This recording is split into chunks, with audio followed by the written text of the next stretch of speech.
Oh, look at that. John Parr and St. Elmo's Fire. That's a really upbeat song. Makes you all feel great, doesn't it? Welcome back to the second hour of the show. It is 5 minutes.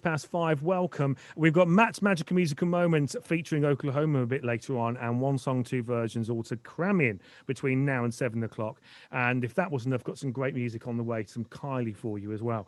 But in the meantime, if like me, you are a Strictly fan, a massive fan, in fact, a Mahusive fan. That's where I am, Mahusive, of the BBC dancing show. You will love my next guest. Shirley Ballas is a professional dancer, head judge on Strictly, an all-round lovely person, and she's coming to Birmingham this summer to meet you, her fans. And I'm pleased to say that live from somewhere exotic, probably her home, Shirley Ballas is on. Hello. From the kitchen. From the kitchen. That's exotic enough, isn't it? I'm sure you've got a lovely kitchen wherever you are. Listen, good afternoon. Anyway, welcome to the show. Thank you. I'm delighted to be here. It's a pleasure to have you. You look, can I just say, you look relaxed, you look understated, you look like you're just chilling.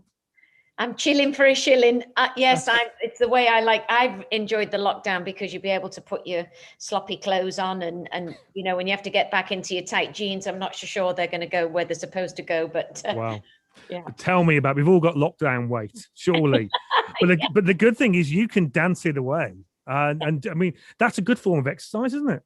I've been practicing every morning, 20 minutes dancing, as well as riding my bike, trying to get in shape and prepare myself ready to meet everybody in Birmingham. I'm very excited. Oh, we can't wait to see you, and that's a wonderful opportunity, isn't it? What's the idea behind this show? It's is it just you and the audience, and we're getting to know you well? Is that pretty much it? Me, the audience. Somebody will be interviewing me. I think it's going to be Richard Miller from Birmingham. And a little bit of dancing, and I want everybody to come. I want to be able to talk. I want people to be able to see the real me, because I think people see me with the eyelashes, long dresses on a Saturday evening, but I want them to really get to know me. I want them to know my life story. I'm willing to give behind the scenes tips about Strictly, about all my ex-husbands, and there's been a few. And and I'm raised in an industry full of bullies, and how I overcome so many things. It's been quite a career, really, from the beginning to ending up on Strictly. What a career as well. I mean, it's an amazing feat. I mean, is Strictly, would you say Strictly is your ultimate job? Did you watch Strictly and go, I'd love to be on that show? Well, I did. I had my son was on Dancing with the Stars in the United States, and he's a singer-songwriter, Broadway star, what have you. And I used to go every week to support him. And it was actually him who suggested I go for the job on Strictly, of which I felt I was underqualified at 57, done no TV. And he said, but you have the credentials, you should try. And he didn't give me a tap, he gave me a whacking great big push to go to try for it. And I was successful. And who would have thought at 57 you could get a job of that magnitude? Well, first of all, you shouldn't lie about your age. You're definitely not anywhere near 57. That's the first thing. 60 now. No, not at all. That's ridiculous. Do you know, I saw this. I saw that your age is written down somewhere. And I'm looking at you going, no, how does that work? What's your secret? Well, my mother has exceptionally great genes, and I think it's taking care of yourself as well, you know. So I've just you look better than your friend behind you, I have to say. Oh, that's my skeleton. He helps me with my rise and shine, which unfortunately I haven't been able to do because obviously I had the COVID virus, and I'm just sort of getting over that. And it's I'm getting there. Good. And just on that subject, you've had coronavirus, and how do you feel now? How was it for you? Did you have it bad? Well, I was in bed for about 8 days. My boyfriend also had it, but he had to isolate up north. He had the ambulance because he's an asthmatic.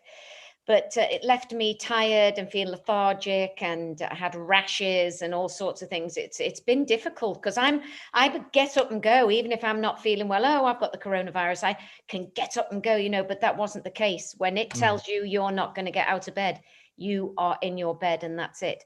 So I'm just gently getting up, moving around, starting to get back to, you know, bits and bobs in the house, but it's exhausting. For sure. Yes, I can imagine. And of course, you know, I mean, all of us of a certain age, we have to be really careful. I've had my jab now. Have you had yours? I've had one, and the other one, I think, in the middle of May. I'm looking forward to getting the second one. So we are quite fortunate, aren't we? But we have to take extra precautions. But I guess living a healthy lifestyle, being active like you clearly are, will make a big difference in how you pull through that kind of thing, won't it? Well, 100%. And the mentality, the mind plays a big part of it. You know, my mother's always never been a good nurse, my mother, you know, it's like, get up, get on with it. But I found with this virus, there were so many other little side things, like still got a little cough and I've still got like a cold, you know, it still hasn't gone and we're 5 weeks in. But, and lung capacity is a little bit difficult, but, and I haven't been able to do my rise and shines. I apologize to everybody. Tuesdays and Thursdays, I just couldn't do it. So well, you got to look after yourself, and we need you well for this one woman tour. I think that's okay to call it that, isn't it? And you coming to Birmingham, and so people can buy tickets right now. We'll give out the details in a bit. They can come and sit there and listen to you talking about yourself and about your amazing career so far. Can I just go right back if we can? Where did it start? Where was the passion? Where does the passion come from for dancing? Well, my mother put me in ballet at 2, so I've always loved dancing. And at 7 years old, I heard a piece of music and I went to investigate where the music was coming from. And I saw everyone doing the cha-cha-cha and I was hooked. Music, movement, moving the body. So from 7 to 60, the only time I had off was when I gave birth to my son. And briefly when I gave up my career at age 23, once I'd won the World Championships. And that's a story in itself. Wow. And, yeah, that's the only time I've had off, but I absolutely love what I do. Have you got a favorite dance? I mean, we see them all dancing on Strictly, and I know that you get excited about certain dances and stuff, and I can see you standing up and looking at their feet. And, you know, have you got a favorite dance that you love dancing or watching? I love the rumba. You know, it's a vertical expression of a horizontal desire, as they say, and it's a very, very slow dance, and you have to be absolutely superbly balanced and on your feet. It's the hardest dance of all of them to do. And I think the quality of it, the musicality of it, I always enjoyed the challenge of staying balanced. And so I would say that I love that. And the tango in the ballroom feel, because it's passionate and hot. Yeah, I like that. Say that again. Passionate and hot. Brilliant. I'm gonna clip that as a meme, I think, and just use it every time. And of course, the rumba traditionally difficult for the men to do, isn't it? Because you've got to have the hips and you've got to move your body in a weird way. Well, it's slow, the music, and you've got to be coordinated. And if you're not, you can look stiff, awkward. If your arms are not moving in that just most lovely way and coordinated, you can look like they're baseball bats. It's very difficult. That and the samba is difficult. Actually, all the dances are difficult, but the rumba, particularly for men leading, they've got to lead the lady, be on their own feet, keep time, and show some sort of musicality if it's at all possible. And, you know, when we watch these amazing celebrities on Strictly, none of which have had experience of ballroom dancing at all. And people like Bill Bailey last year, who made it look like he woke up one morning and thought, I can dance. This is easy, this dancing business. I mean, what an incredible achievement for him. But if you saw Bill Bailey the first week when he did the cha-cha-cha, I didn't hold out much hope for him. But what was inspiring about him is he did his research every single week.